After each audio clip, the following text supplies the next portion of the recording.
The Battle of Lodi was fought on May 10, 1796 between French forces under General Napoleon Bonaparte and an Austrian rearguard led by Karl Philipp Sebottendorf at Lodi, Lombardy. The rearguard was defeated, but the main body of Johann Peter Bewley's Austrian army had time to retreat. Order of battle: French Army, General Napoleon Bonaparte Division, General of Division André Masséna, Advance Guard, General of Brigade Claude Allemagne, Cavalry, General of Brigade Marc-Antoine de Beaumont and Colonel Michel Ordener, Austrian Army, Austrian Neapolitan Army, Bewley Division, Feld-Marshal Lieutenant Karl Philipp Sebottendorf Rearguard, General Major Joseph Philip Vukasovic 2 battalions Karlstadtgrenz Infantry Regiment Lodi covering force, General Major Gerhard Ross-Elmini 1 Battalion Nardisdi Infantry Regiment No. 39 2 Squadrons Messer-Rosselin Regiment No. 1 First Line, 2 battalions Karlstadtgrenz IR 1 Battalion Warsteiner-Grenz IR 1 Battalion Nardisdi Infantry Regiment No. 39 14 Cannon Second Line,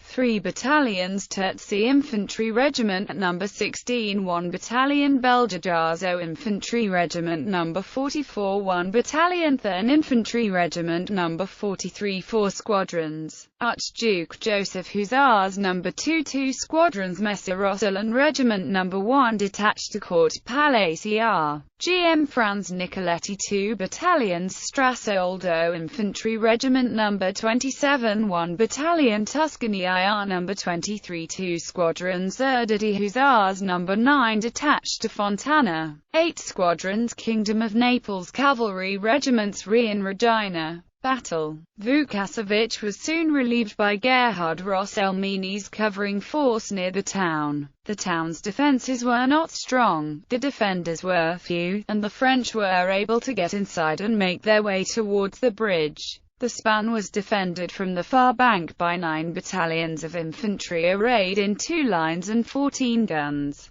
The Austrian general in command at Lodi, Sebottendorf, also had 4 squadrons of Neapolitan cavalry at his disposal, giving him a total of 6,577 men, who were mostly completely exhausted after a hasty forced march. Sebottendorf decided that it was inadvisable to retire in daylight, and opted to defend the crossing until nightfall. One eyewitness stated that the Austrians had men attempting to destroy the bridge, but that the French stopped their efforts by bringing up guns to fire along its length. It should have been fairly easy to prevent a French crossing because the bridge was wooden, and could have been burnt. It was about 200 yards long, and was a very simple structure consisting of piles driven into the riverbed every few yards, with beams laid to form a roadway. The French advance guard was not strong enough to try to cross the bridge, so several hours passed while further French forces came up.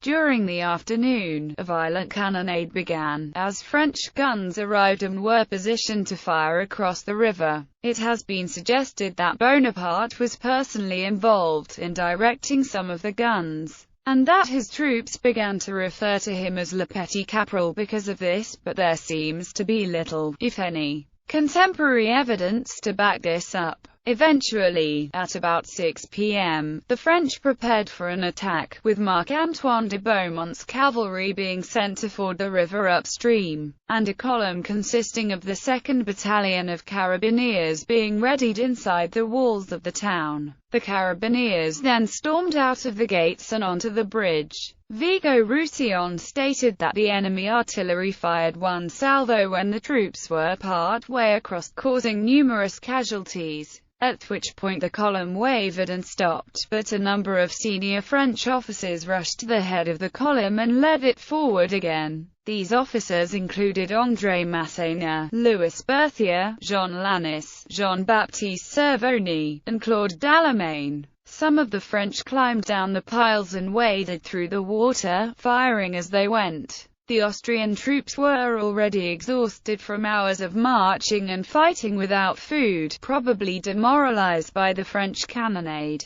and also seemed to have been worried about being cut off by the French cavalry. Their morale collapsed as the Carabiniers rushed towards them, and a hasty retreat ensued, the fugitives making the most of the gathering dark to make their escape towards Crema. Though some brave units discouraged the French from pursuing too closely, Oberst-Count Thames of Tertzy Infantry Regiment No. 16 was killed covering the successful, though costly withdrawal. Austrian losses were 21 officers, 2,015 men, and 235 horses, killed, wounded and missing. In addition, 12 cannons, 2 howitzers and 30 ammunition wagons had been lost.